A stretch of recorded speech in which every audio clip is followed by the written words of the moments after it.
तो hello everyone, कैसे हैं आप सभी। उम्मीद करता हूँ आप सभी बहुत अच्छे होंगे। तो आज हम आए हैं बलेनो देखने। अगर जो इसका अल्फ़ा वाला मॉडल है वो मेरे चैनल पे वीडियो है, और आज मैं आपके पास जो लेके आया हूँ वो है डेल्टा। तो कुछ इस तरीके से इसका फ्रंट लुक लगता है, आप देख लीजिए कि कुछ इस तरीके से आती है इसमें। और फ्रंट की अगर बात करें तो कुछ इस तरीके से इसमें ग्रिल आ जाती है, क्रोम में आती है। क्रोम आपको गाड़ी में बहुत सी जगह से मिलेगा, लेकिन वो टॉप मॉडल में मिलेगा फ्रंट एंड बैक में। और कुछ इस तरीके का इसका टोटल लुक आ जाता है। अगर लोगों की बात करें तो कुछ इस तरीके से आ जाता है, ग्रिल कुछ इस तरीके से आ जाती है, इसमें काफ़ी अच्छी लगती है। और अगर हेडलाइट की बात करें तो कुछ इस तरीके से प्रोजेक्टर आ जाते हैं, ये हेलोजन में मिलते हैं। ये इंडिकेटर होगा, ये भी हेलोजन में आपको मिलेंगे। फॉग लैम्प की आपको हाउसिंग मिल जाती है, लेकिन मिलता नहीं है किसी भी तरीके का कुछ भी, बट आपको लगाने पड़ेंगे। फ्रंट से कुछ इस तरीके से आ जाती है। और ये देखो, ये अंडर अंडर बॉडी आ जाता है। ग्राउंड क्लियरेंस की बात करें तो 170 mm आ जाता है। तो फ्रंट से गाड़ी कुछ इस तरीके की लगती है। ये वाइपर आ गए इसके, ये दो वाइपर हैं, एकदम क्लीन कर देते हैं गाड़ी में। और कुछ इस तरीके से विंड विंड ग्लास आ जाता है इसका, फ्रंट का ग्लास। और काफ़ी अच्छी लुक आती है गाड़ी की। और अगर लेंथ की बात करें तो 3990 mm आ जाती है। विड्थ की बात करें तो 1745 आ जाती है। और 5 हाइट आ जाती है 1550 मीटर की पूरी आ जाती है। तो अगर बात करें कुछ इस तरीके की, तो साइड से कुछ इस तरीके का लुक आ जाता है गाड़ी का। 15 इंच के अलाई आ जाते हैं। और अगर पूरे प्रॉपर टाइट साइज़ की बात करूँ तो अपोलो के टायर हैं, ये व्हील कैप आ जाते हैं इसमें। और साइज़ की बात करें तो 185/60/R15 आ जाते हैं इसमें। काफ़ी अच्छे टायर हैं अपोलो के। और ये इसका सेकंड बेस मॉडल है, तो यहाँ पे इसका इंडिकेटर आता है। और कुछ इस तरीके से गाड़ी रहती है। डोर हैंडल बिल्कुल बॉडी कलर आते हैं। और ये हो गया इसका फ्यूल कैप हो गया। और टायर मैंने आपको दिखा दिया। रियर में ड्रम आते हैं, फ्रंट में डिस्क आ जाते हैं। व्हील बेस की अगर मैं बात करूं तो 2520 mm आता है।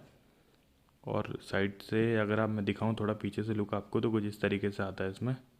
और 1.2 लीटर का पेट्रोल इंजन आ जाता है गाड़ी के अंदर। और जो कंपनी क्लेम करती है वो करती है 22 का करती है।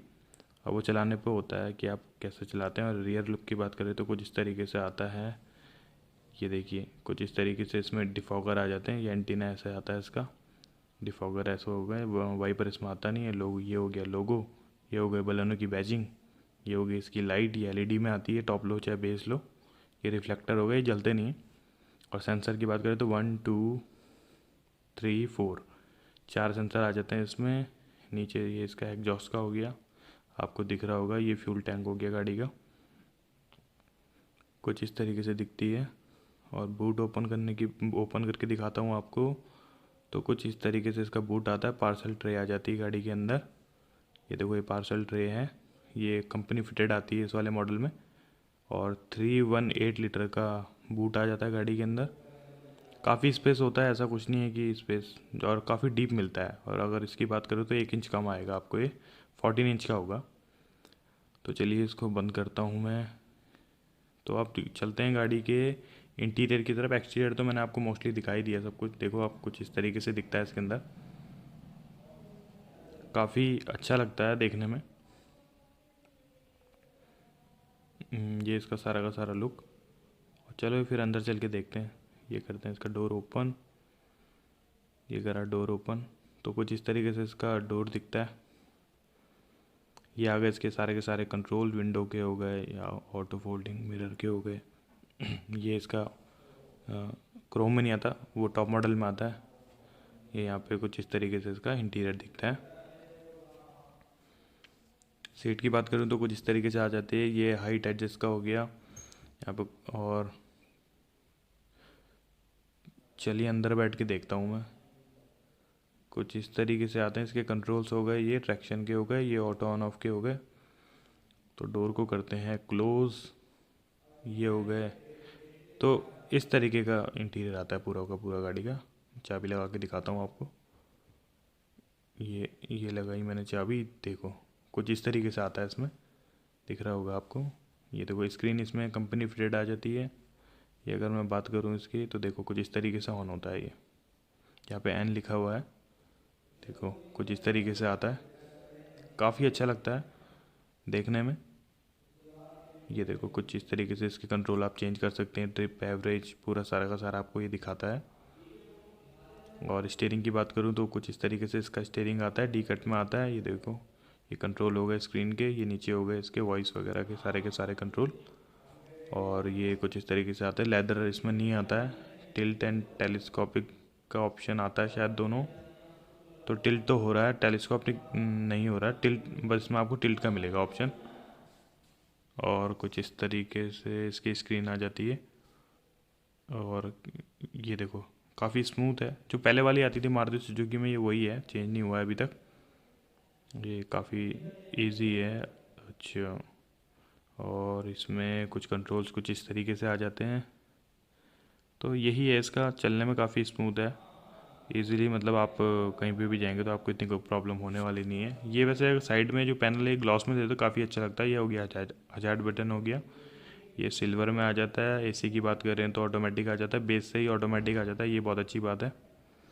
और ये इसके 12 वोल्ट का सॉकेट हो गया, ये यूएसबी का हो गया, ये यहाँ पे कप होल्डर आ गया। ये मैनुअल ट्रांसमिशन नहीं है, ऑटोमेटिक वाला है, एजीएस बोलता है जिसे मारुति सुजुकी। ये वो वाला वेरिएंट है, थोड़ा सा महंगा आता है। और ये कुछ इस तरीके से इसका हैंड ब्रेक आ जाता है, आर्म रेसिस्ट में आता नहीं है। और अगर यहाँ की बात करूँ तो कुछ इस तरीके की इसकी फिनिशिंग आती है, काफ़ी अच्छा लगता है। अगर ये खोल के देखें तो ठीक ठाक स्पेस आता है इसके अंदर, ज़्यादा स्पेस नहीं है। और ये इसके यहाँ पे को ड्राइवर के पकड़ने के लिए हो गया, यहाँ पे मिरर आ जाता है। ये हेलोजन में आती है दोनों लाइटें। ये मैनुअल करना पड़ेगा आपको, ऑटोमेटिक नहीं है। तो कुछ इस तरीके से इसका फ्रंट रहता है सारा का सारा। बैक की बात करूँ तो ठीक ठाक स्पेस भी आ जाता है, हेडरेस्ट फिक्स आते हैं। और यहाँ से बात हुई जैसे कि ऑटोमेटिक है तो इसमें डेड पैडल भी आ जाता है, ब्रेक और स्पीड ही रहता है। और एवरेज में कोई फ़र्क नहीं पड़ता, 19-20 का फ़र्क आता है। ये ऑटो डिमिंग वाला है, ऑटो डिमिंग वाला नहीं है, ये मैनुअल है। और यहाँ पे कोई भी लाइट नहीं आती है, और इस वाले में लाइट नहीं आती, लेकिन बस मिरर रहता है। और अगर विजिबिलिटी की बात करें तो काफ़ी ठीक ठाक आ जाती है। और इसकी बात करूँ तो कुछ इस तरीके से दिखता है ये देखो यहाँ पे मैं आपको फोल्ड एंड फोल्ड करके दिखा रहा हूँ। यहाँ से एडजस्ट भी हो जाते हैं, फोल्ड एंड फोल्ड भी हो जाते हैं। तो चलिए गाड़ी करता हूँ बंद। काफ़ी इम्प्रूवमेंट हुआ है गाड़ी के अंदर पहले वाली बलेनो में और इसमें काफ़ी फ़र्क है। थोड़ा वेट में भी कह रहे हैं और थोड़ा इंटीरियर में भी काफ़ी फ़र्क है।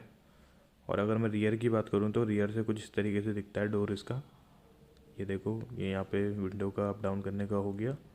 ये देखो यहाँ से कुछ इस तरीके से हो गया। ये स्पीकर की हाउसिंग आ जाती है, इसमें 4 स्पीकर आ जाते हैं गाड़ी के अंदर। पीछे बैठ के देखता हूँ तो पीछे से कुछ इस तरीके से दिखती है गाड़ी, काफ़ी अच्छी लगती है देखने में। और यहाँ पे स्पेस आ जाता है, यहाँ पे 12 वोल्ट का 12 सॉकेट आ जाता है चार्जिंग करने के लिए। लेग स्पेस बहुत ज़्यादा है, अपने सेगमेंट में सबसे ज़्यादा स्पेस आता है गाड़ी के अंदर।